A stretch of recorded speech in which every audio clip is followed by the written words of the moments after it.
blue notes, that's a mobby pass. More shots than karate class. I can hear the blues when the shotty blast. The whole block blowing horns, that's that Jackson jazz. Swing the blue notes, that's a mobby pass. More shots than karate class. I can hear the blues when the shotty blast. The whole block blowing horns, that's that Jackson jazz. I told you guys, man, we coming with it, man. We nonstop. Yo, what's going on? It's VI. And it's really, This is Factorz TV, episode 13? yeah, 13. It's getting up there, man. We doing weed. Shit. Consistency's key, man. We staying at it like a jackrabbit. Welcome back. Thank you for rocking with us, man. We got a lot of good feedback from last week. In particular, we got a lot of good feedback on our piece about Washington legalizing marijuana, but also giving ownership and jobs to people of color.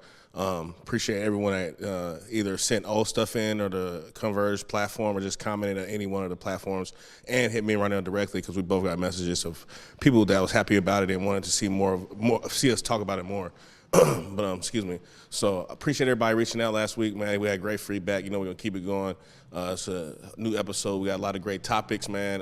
Shout out shout out my Sal, man. We rocking, you know what I'm saying? We going what's this, 13, so that means that we got how many seasons? It's the first season, ain't it?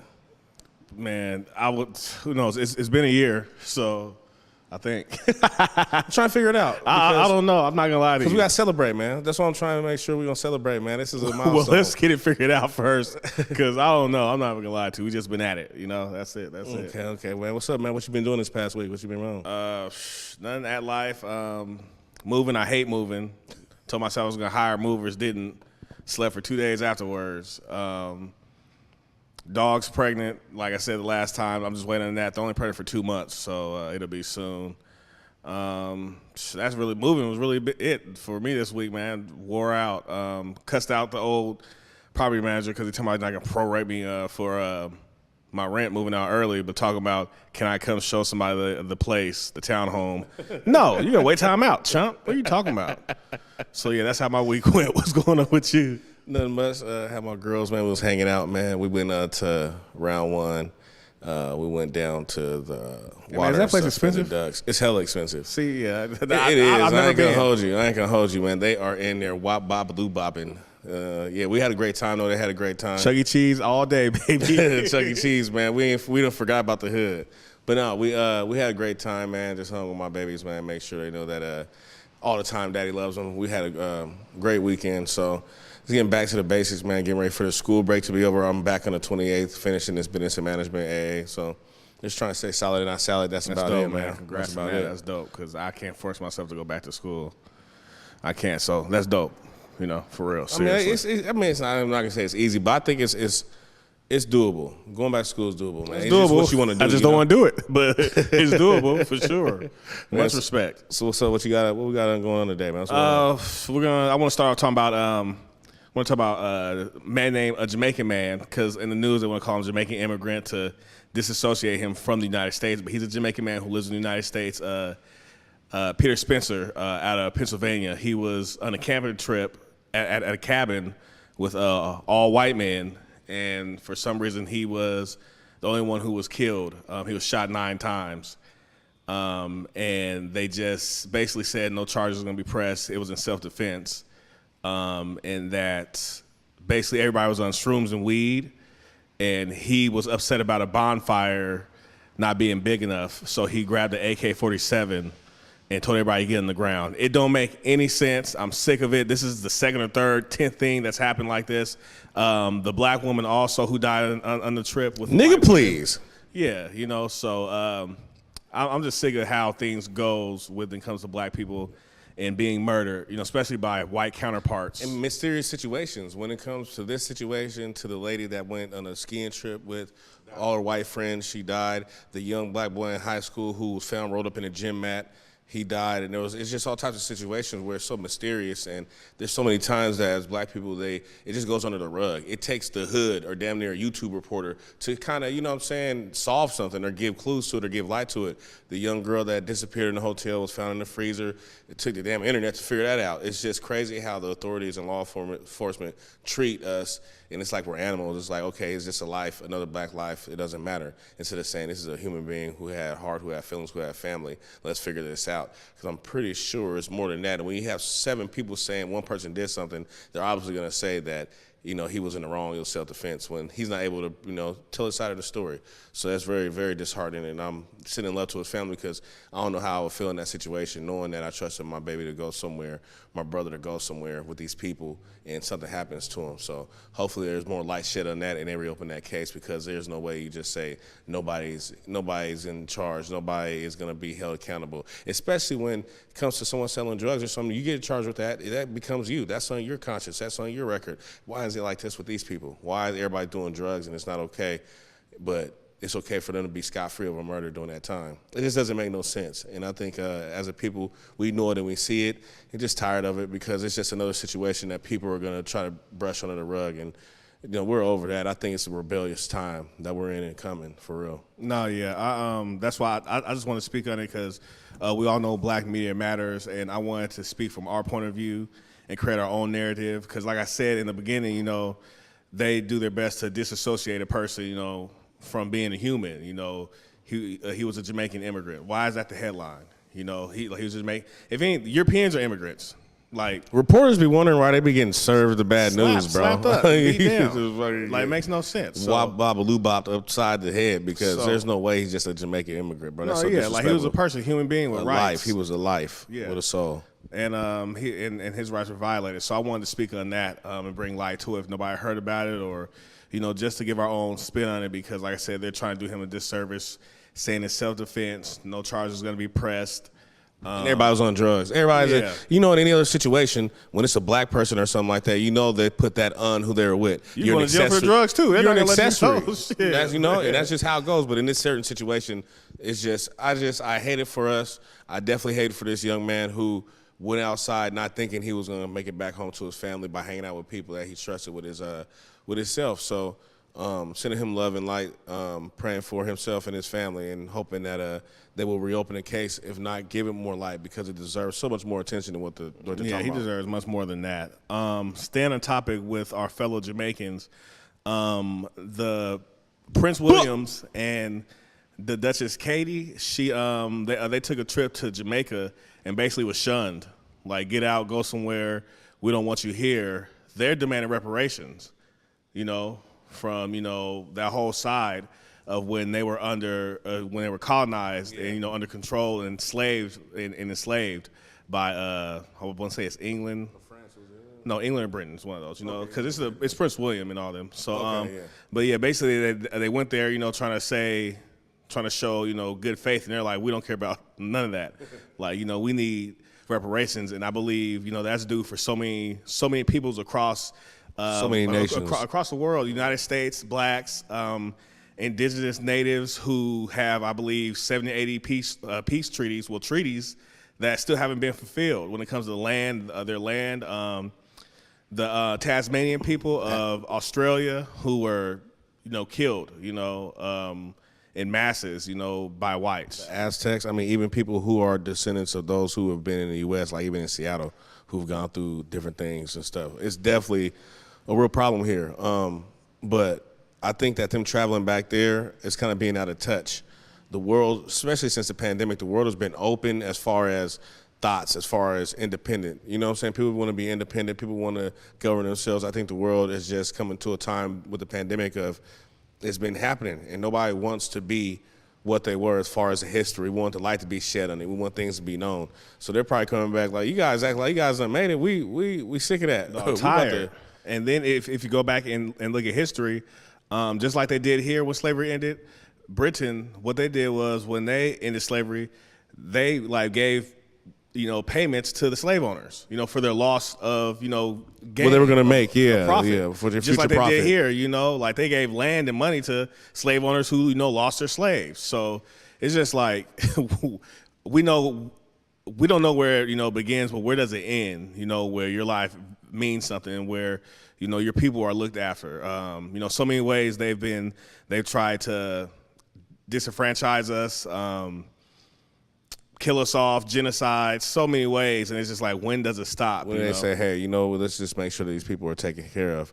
But as far as that situation goes with the prince and that, it's just, they're tired of him, man. They're tired of being under someone's scrutiny and someone who think they done some good, just strutting their stuff. That's all I get from it. Because they pulled up like they were going to do something and have a good time, and they're like, nah, we've been all right, man. We figured it out. And I think a lot of countries and a lot of continents, people who are in different places or more rural, more third world, if not completely out of touch, they are more independent. Like you got to get through it, especially this hard part of losing people, jobs being closed, the world being shut down almost. It seems like you literally have to realize that people, they're over it, and they're tired of the fake love, the fake support. Like, things are real. People really need things. People really need to see you in the community. They really need to feel that. So get the hell up out of here with your royalty. Your royalty ain't doing nothing but just bringing more traffic and holding up stuff. So go on home. Sadly, there seems like there's a pattern here, but it's just what it is.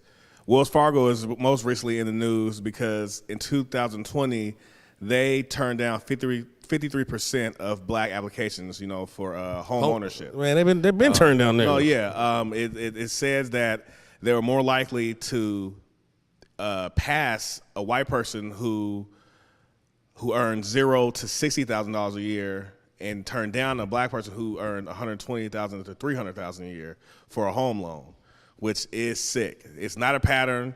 We're not here begging for a pity party. This is news. This happens every day. This is just, a tragedy against a people. It's not even against, a lot of people. It's really directed at black people. At black people. It's old law, though. Like, these are things that are just now being brought to the forefront, old rules in their rule book and their system. They're just not realizing that every system built, whether it be prison system, home loans, school loans, any of that, is built with things in it that keep black people from succeeding or even purchasing, or even obtaining a loan. So redlining. Yeah, people don't realize that it's already a thing. Like, this is already a thing. It's just being brought to the light. Wells Fargo have been caught up in so many lawsuits and scandals. I don't understand how they even still can operate under who they are, because they've been through so many things, whether it comes from to the draft fees, but it wasn't like they owed people like $1 million in draft fees. It was like billions of dollars in illegal draft fees.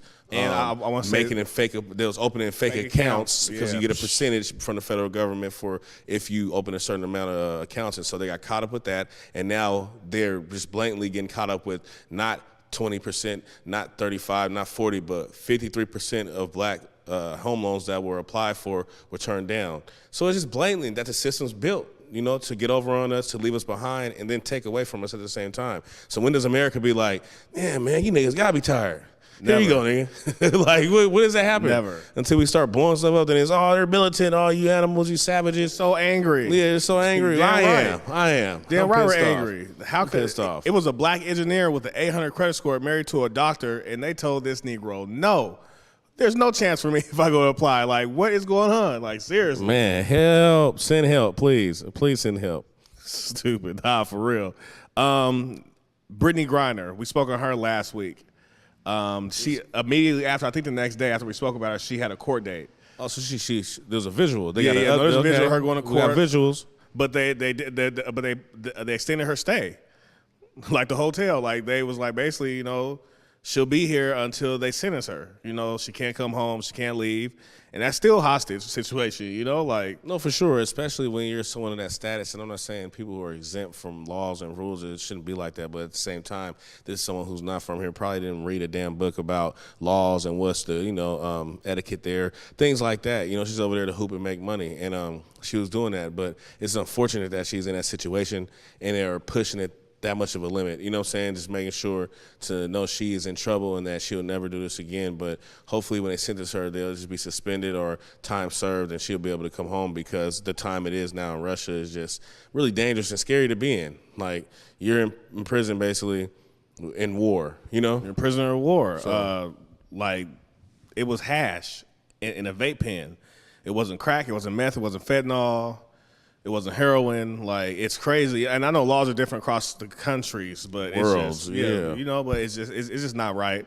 Especially with her being an American, a black American woman. Like, there's no way should she be held Basically, it's a hostage. It made like I keep calling it hostage because that's what it is. Like, there's no way that she's over there and they don't have a time of when she's coming home, and they just extended her still being there. She can't bail out. She can't leave. Yeah, May 19th, I think. May 19th. That's crazy. It makes no sense. It's just about to be April.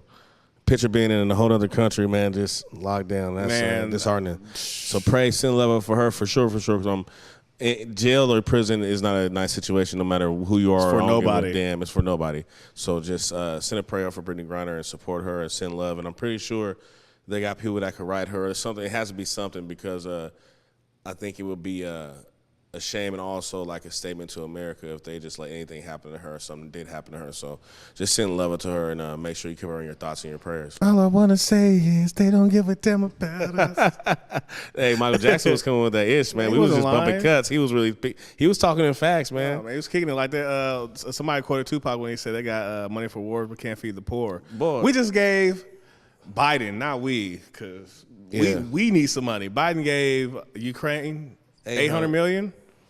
Some people ain't got their taxes back. Come on, man. What is going on? Student loans ain't forgiven. Still ain't got a drop of reparations around this month. And you guys mean to tell me they got $800 million out of thin air? It's just America. They always print money, man. Money get printed, man. Pandemic, man. You guys, we was talking about, remember how big the talk of reparations was? It was really a conversation during the election and all that. A lot of people talk about it.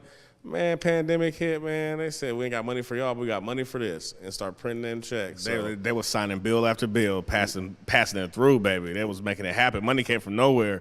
They told us they couldn't afford reparations and signed $1 trillion, billion dollar. Like, damn, it was spitting my face in. Man, spitting my face, man. You know, so it's a cold world, but we're going to put our sweater on, man, and go to this break, man. When we come back, we have some more news you could use. You know what I'm talking about? See you after break.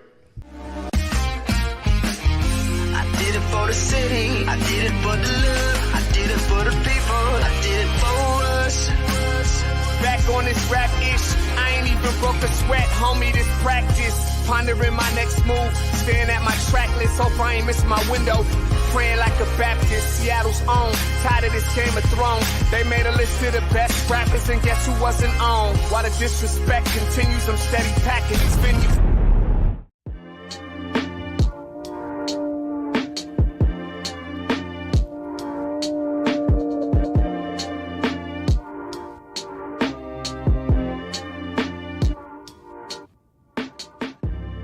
Converge Media produces culturally relevant content for Black and urban audiences.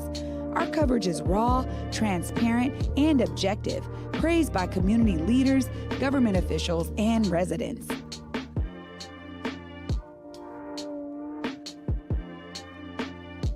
Support Converge Media today via Venmo, Cash App, or PayPal at Converge Media.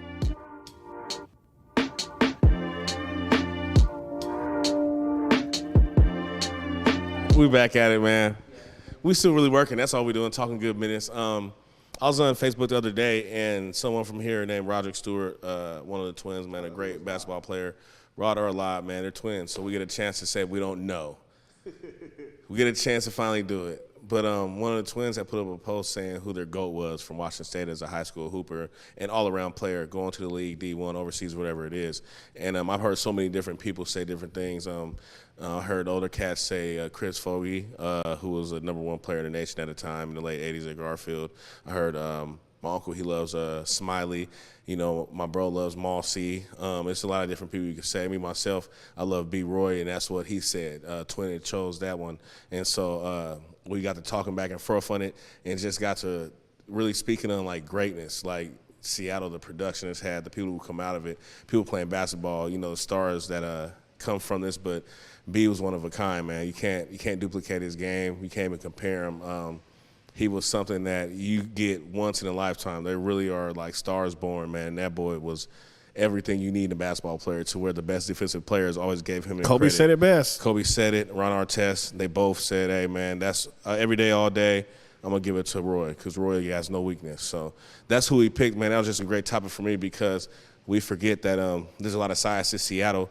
But for a great amount of time in the 90s and on up, like basketball started becoming a thing here as far as players coming from here, people working out, the pros being in the neighborhoods and working with the kids. It's been a prominent thing that's going to keep growing because we're still producing and still sending people. Washington State is helping the NBA out, keeping it alive. So I want to know if you know my Instagram or anything, hit me up and let me know who you think is the best female or male basketball player from Washington State, because I also believe in Malia O'Neal, you know what I'm saying, and Jocko Williams. Joyce Walker. Yeah. Oh, Joyce Walker is the best basketball player, period, from here.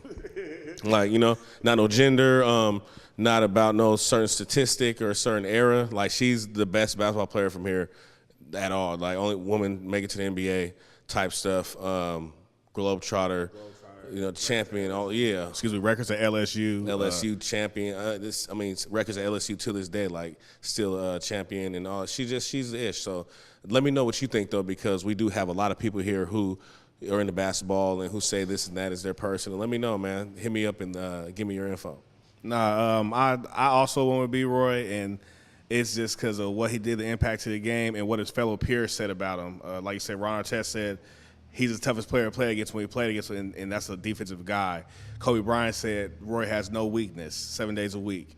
And that's true. He had long range, mid-range, post-game, defense, court vision. Sneaky bounce. Yeah, sneaky bounce. His 28 points looked like 13 points. His game was so smooth.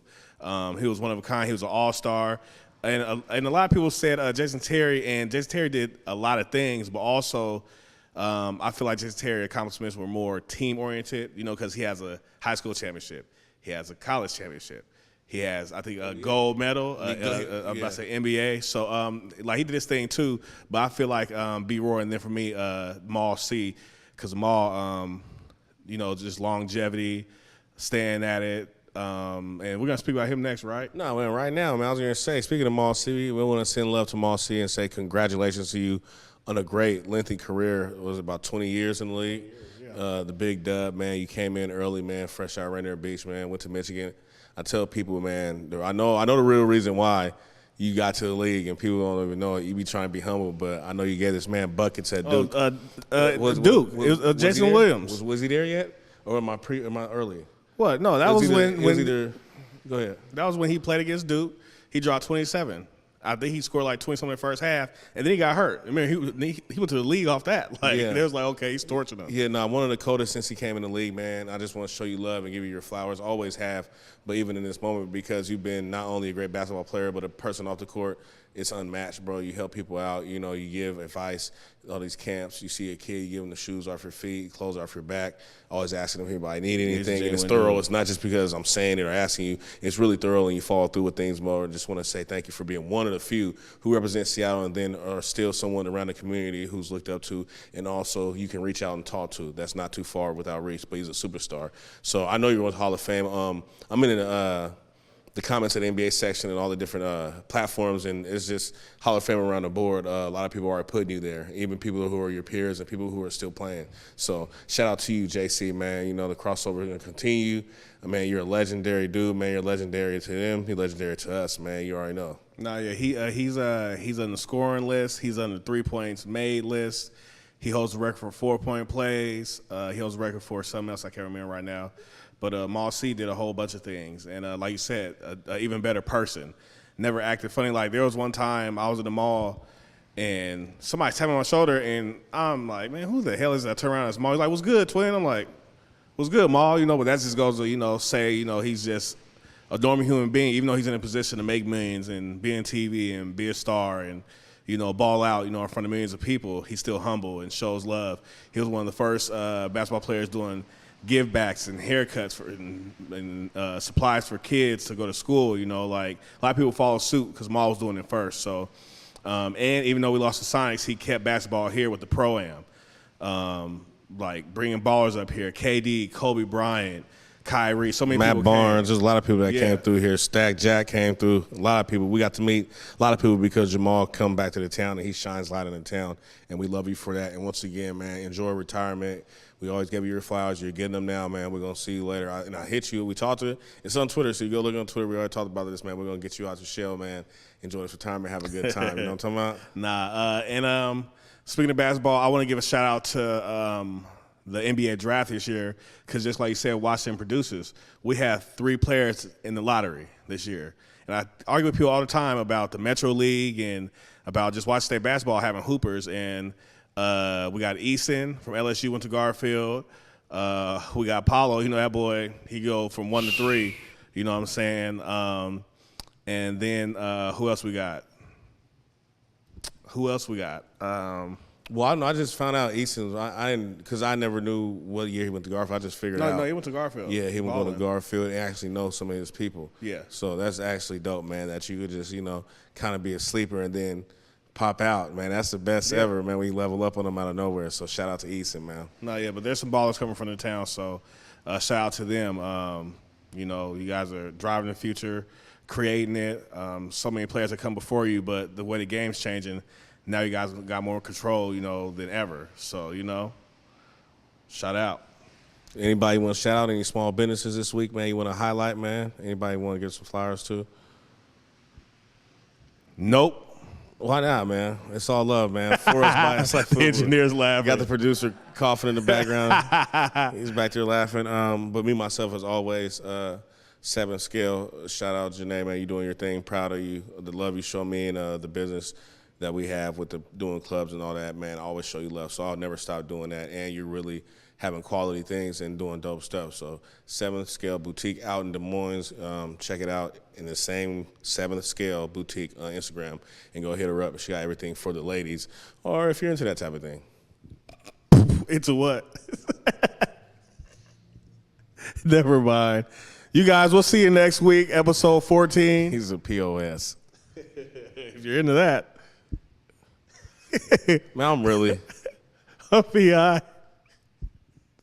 He's going to hell. We'll see you guys later. Yeah, whatever floats your boat or sinks it. All right, see y'all, man. I did it for the city. I did it for the love. I did it for the people. I did it for us. Back on this rap ish. I ain't even broke a sweat, homie. This practice. Pondering my next move. Staring at my track list. Hope I ain't miss my window. Praying like a Baptist. Seattle's own. Tired of this Game of Thrones. They made a list of the best rappers, and guess who wasn't on? While the disrespect continues, I'm steady packing these venues.